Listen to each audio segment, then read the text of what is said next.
नमस्कार दोस्तों, स्वागत है आपका स्टडी फॉर सिविल सर्विसेज में। स्केलिंग के बारे में बहुत बवाल चल रहा है इस समय। 2018 में नहीं हुई है स्केलिंग, ऐसा कई सारे स्टूडेंट बोल रहे हैं। स्केलिंग होती क्या है ये समझिए पहले। और कई लोग सोच रहे हैं कि ये स्केलिंग सिर्फ जो है आर्ट साइड वाले लोग कर रहे हैं और साइंस साइड वालों को हमेशा फ़ायदा होगा, ऐसा नहीं है। स्केलिंग का मतलब आपको समझना बहुत ज़रूरी है। इस वीडियो को पूरा देखिएगा तभी समझ में आएगा। देखिए, ज़िंदगी में सिंपल बात यह है कि आप तरह तरह के इंसानों से मिलते हैं, सबकी अपनी अपनी कला होती है, ठीक है। तो स्केलिंग का एक सिंपल, अगर एक लेमैन की भाषा में, कॉन्सेप्ट में समझें कि जो आपकी कला है उसको आप कितनी अच्छे से निभा पाते हो, क्या इंटेलेक्चुअल लेवल है आपका। मान लीजिए आप डांस कर रहे हो तो आप कितने लेवल तक जाके डांस कर सकते हो। फिर कोई अगर गाना गा रहा है तो कितने तक गाना गा सकता है। कोई म्यूजिक बजा रहा है तो कितना जो है उसका पैशन है, ये को जो है फॉलो करके कर सकता है। अब ऐसा तो है नहीं कि दुनिया में सारे लोग गाना बजाने लगेंगे, सारे लोग डांस करने लगेंगे, सारे लोग म्यूजिक सिखाने लगेंगे, ये तो नहीं हो सकता है ना। सबकी अपनी अपनी कला है। इसीलिए ऑप्शनल भी सब लोग अलग अलग लेते हैं। कोई केमिस्ट्री में अच्छा है, कोई फिजिक्स में अच्छा है, कोई सोशल वर्क किसी को अच्छा लगता है, किसी को हिस्ट्री अच्छी लगती है। ऑप्शनल जो लेने टाइम हम लोग कई सारी चीज़ें, फैक्टर्स होते हैं कि उनमें से एक सबसे इम्पॉर्टेंट फैक्टर्स होता है कि आप क्या उसको ऑप्शनल को सही बात करते हैं, क्या सही बात आपको पसंद है। अगर वो वाली चीज़ मिल जाए तो ऑप्शनल में अच्छे मार्क्स जो है परफॉर्म करते हैं लोग। और वैसे भी ऑप्शनल लोग वही लेंगे ना, कोई ऐसा तो नहीं कि बिल्कुल ही बेमन से ले लेगा। उसको बिल्कुल उस सब्जेक्ट से पढ़ने की वो है मन नहीं है, लेकिन फिर भी वो ले ले, ये तो नहीं कोई करेगा, ठीक है। कुछ तो उसका इंटरेस्ट होगा कि हाँ चलो ये वाली बढ़िया चीज़ लग रही है, चलो इसको ले लेते हैं। हाँ, बल लोग और भी फैक्टर जो होते हैं कई बार की, सुना उसने कि फलाने का इस वाले सब्जेक्ट से हो गया है, इसलिए हमने ले लिया, इसके रिसोर्सेज बहुत अच्छे हैं, ये ले लिए, इसके नोट बहुत अच्छे हैं, ये। लेकिन एक सबसे बड़ा जो फैक्टर है वो आपका इंटरेस्ट, ठीक है। अब किसी का इंटरेस्ट हिस्ट्री में है, जो किसी का ज्योग्राफी में है, किसी का सोशल वर्क में है। तो होता क्या है कि स्केलिंग क्यों करी जाती है मेंस में, ये इसका ये मतलब है कि आपका जो भी ऑप्शनल है आप उसमें कितने लेवल तक परफॉर्म कर लेते हैं। अगर जो है मतलब अगर आप मान लीजिए दो छात्र हैं, एक ने केमिस्ट्री ली, एक ने सोशल वर्क लिया, ठीक। तो उसमें केमिस्ट्री में जो है अगर उसके नंबर आ गए 350, टॉप कर दिया उसने क्लास में। और सोशल वर्क वाले ने टॉप कर दिया अपने क्लास में, लेकिन उसके नंबर आए सिर्फ 270। अब यहाँ पे समस्या है। समस्या ये है कि इसके 350 आए हैं और इसके 270 आए हैं, तो दोनों में यहाँ पे डिफरेंस है। लेकिन इसका ये मतलब थोड़ी ना है कि दोनों के इंटेलेक्चुअल लेवल में डिफरेंस है, ठीक है। क्योंकि उसने अपनी क्लास में टॉप किया, इसने अपनी क्लास में टॉप किया। बात समझ रहे हैं कि नहीं। तो यहाँ पे स्केलिंग ये मापता है कि इंटेलेक्चुअल लेवल जो है आपका कितना है। लेकिन आयोग के केस में क्या होगा, आयोग में एक छात्र तो है नहीं, यहाँ तो हजारों लोग देते हैं मेंस एग्जाम। तो मेंस में जो भी सब्जेक्ट है उस सब्जेक्ट का एवरेज कितना है, ठीक है। अब ये एवरेज भी ऐसे नहीं डिफाइंड होता है, इसमें भी कई सारी चीज़ें, कभी पेपर टफ आ जाता है, कभी आसान आ जाता है, ठीक है। कभी मान लीजिए जो है सोशल वर्क बहुत टफ आ जाए तो उसमें बहुत कम नंबर आएंगे, और मैथ्स वाला आसान आ जाए उसमें बहुत ज़्यादा नंबर आ जाएंगे। मान लीजिए ये भी हो सकता है कि मैथ्स वाला बहुत सरल आ जाए, ठीक है। मैथ्स वाला जो है बहुत सरल आ जाए, सॉरी मैथ्स वाला बहुत टफ आ जाए तो उसमें लोगों के नंबर कम आ जाए, और सोशल वर्क बहुत आसान आ जाए, इसमें लोगों के नंबर बहुत ज़्यादा आ जाए, ठीक। तो ये स्केलिंग क्या डिसाइड करता है कि आप जिस भी इंटेलेक्चुअल लेवल के हो तो आप उसमें कितना अच्छे से परफॉर्म कर पाते हो। ये एक रिलेटिव कॉन्सेप्ट है, ठीक है। वैसे तो ये ऑप्शनल को हटा ही देना चाहिए ताकि जो जीएस की तैयारी कर रहा है, जीएस में जो बढ़िया नंबर लाए, क्योंकि जीएस में सबकी लेवल प्लेइंग फील्ड है, सबके लिए सेम क्वेश्चन है, सबको जो है आप अपना अपना वो दिखाना है, और वो उससे हो जाए तो बहुत ही बेटर है। लेकिन चूंकि स्केलिंग, क्योंकि कई सारे 28-29 ऑप्शनल हैं, 25-30 जो भी हैं, मतलब 20 से ज़्यादा है ना, तो मतलब अलग अलग टाइप के लोग हैं ना जो लोग देते हैं। अब उसमें ये है स्केलिंग इसीलिए करी जाती है कि मार्क्स का बैलेंस करा जा सके।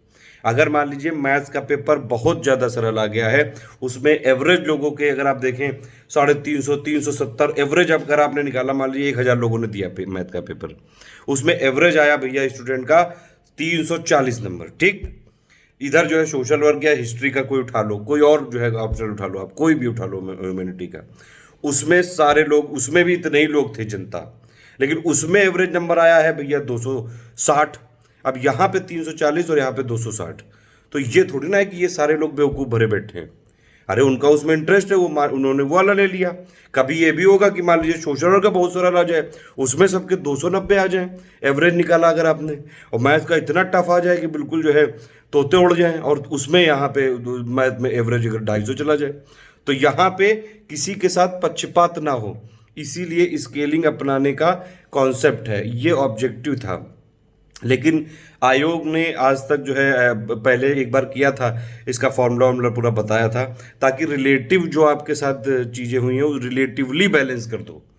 ठीक, ये होता है स्केलिंग। ठीक है, अब इसमें देखिए कभी किसी भी सब्जेक्ट का पेपर टफ भी आ सकता है और इजी भी आ सकता है। ऐसा कभी नहीं होता है कि सारे ऑप्शनल जो है एक साथ टफ आ गए या सारे ऑप्शनल एक साथ इजी आ गए। ठीक है, तो ये एक समस्या है यहाँ पे। अब अगर जो इसीलिए स्केलिंग जरूरी है, स्केलिंग इसीलिए जरूरी है कि भैया जो अलग अलग ऑप्शनल के पेपर हैं उसको रिलेटिवली बैलेंस कर दे। ये समझ रहे हैं, जो आपका इंटेलेक्चुअल लेवल है उसमें आपने कितने अच्छे से परफॉर्म किया, ये चेक करने का कॉन्सेप्ट था ये स्केलिंग। जो मेन भावना थी वो यही थी, अगर मैं गलत बोल रहा हूँ तो मुझे करेक्ट करिएगा। लेकिन यहाँ पे आयोग ने इसको अपने तरह से मनमाने तरीके से अगर ये हटाया है, और एक चीज़ और खेल है यहाँ पे, 2018 में 19 में लिखा है कि स्केलिंग प्रक्रिया अप्लीकेबल होगी, आप ऑफिशियल नोटिफिकेशन में देखिए। लेकिन 2020 में यहाँ पे एक और चीज़ जो है यहाँ पे नोटिफिकेशन में आप सामने आई है, आप अगर नोटिफिकेशन को ध्यान से पढ़ेंगे, स्केलिंग वाला जहाँ पे पॉइंट है सर्च करके पढ़िएगा पीडीएफ में, उसमें लिखा है कि scaling will be applicable as required. उसमें केस का नाम दिया है ये। एज रिक्वायर्ड का क्या मतलब होता है, मतलब आप जो है अगर आपका मन होगा तो करोगे, नहीं मन होगा तो नहीं करोगे। इस शब्दों से जो है खेलना ये अध्यक्ष जी ने किया है, या फिर जिसने भी किया है ये किया गया है, और ये इंटेंशनली किया गया है, ऐसा जो है सुनने में आ रहा है। कई सारे छात्र ये आरोप लगा रहे हैं। और ये जो प्रक्रिया चल रही है स्केलिंग वाली, जो है सुप्रीम कोर्ट तक से ऑर्डर लेके आए हैं कि स्केलिंग होना बहुत ज़रूरी है। अगर ऑप्शनल रखना है तो स्केल, मतलब आप समझते हो नॉर्मलाइजेशन सुना है कभी, वही है समझ लो स्केलिंग। किसी का पेपर टफ आ गया, किसी तो अगर टफ आ गया तो आदमी कम, जो स्टूडेंट है कम ही मार्क्स ला पाएंगे ना यार, सब लोग थोड़ी ना होते हैं आइंस्टाइन के दिमाग के। सरल आ गया तो सब लोग वहाँ पे जो है एकदम ठीक से नंबर ले आएंगे। समझ रहे हो बात आप? तो ये है दोनों में डिफरेंस। अब स्केलिंग होना जरूरी है, चाहे आप ह्यूमैनिटीज़ के हो, चाहे साइंस के हो, चाहे कोई भी सब्जेक्ट हो, क्योंकि ऐसा नहीं कि हमेशा मैथ का पेपर सरल ही आएगा या फिर डायरेक्ट ही आएगा। ठीक है, ऐसा नहीं कि हमेशा सोशल वर्क का जो है सरल आएगा या फिर कठिन आएगा या फिर जो है मॉडरेट आएगा। वो हमेशा ईयर टू ईयर डिपेंड करता है। जितने इतने सारे ऑप्शनल हैं तो अलग अलग वैरायटी होती है, अलग अलग वैरायटी में जिसने अच्छा परफॉर्म किया ये रिलेटिवली बैलेंस करता है स्केलिंग। अगर आप स्केलिंग हटा दोगे तो साफ बात है कुछ स्टूडेंट के साथ नाइंसाफ़ी होगी, चाहे वो मैथ्स वाले हों, चाहे साइंस वाले हों, ह्यूमैनिटीज़ वाले हों, हिस्ट्री वाले हों, सारे सब्जेक्ट का कभी कभी पेपर टफ आता है। इसीलिए ये वाला स्केलिंग आपको समझना पड़ेगा और इसको सभी लोगों को एक साथ मिलकर सपोर्ट करना पड़ेगा। एक सबसे इंपॉर्टेंट समस्या ये है आप लोग के साथ कि आप लोग टुकड़ों में बटे रहते हो। कभी जो है कोई कहता है कि ये भक्त है, वो कहता है वो चमचा है, वो कहता है वो आपटड़ हो, वो कहता है ये है वो है। अरे इसीलिए तो ये लोग फ़ायदा उठा लेते हैं। ये आप लोग एक रहो, सीधे एक ही आवाज़ में बोलो कि भैया स्केलिंग होनी चाहिए। ठीक है, स्केलिंग होनी चाहिए। ये अध्यक्ष जी ने जो अपने आप बिना जो है अपने मनमाने तरीके से जो करा, ये गलत है। आरटीआई का जवाब नहीं दे रहे हैं, ये क्यों नहीं दे रहे हैं? ये इसीलिए हो रहा है, ये सब ये इंटेंशनली किया गया है कि जो है ये सोची समझी तरीके से किया गया है। कैसे की गलती से हो गया है ये तो भगवान ही जाने या अध्यक्ष जी जाने। लेकिन अहम ब्रह्मास्मि में अगर कोई आदमी अपने को समझने लगता है तो फिर ये कुदरत जो है वो दिखाती है कि कुदरत जो है सबसे ऊपर है।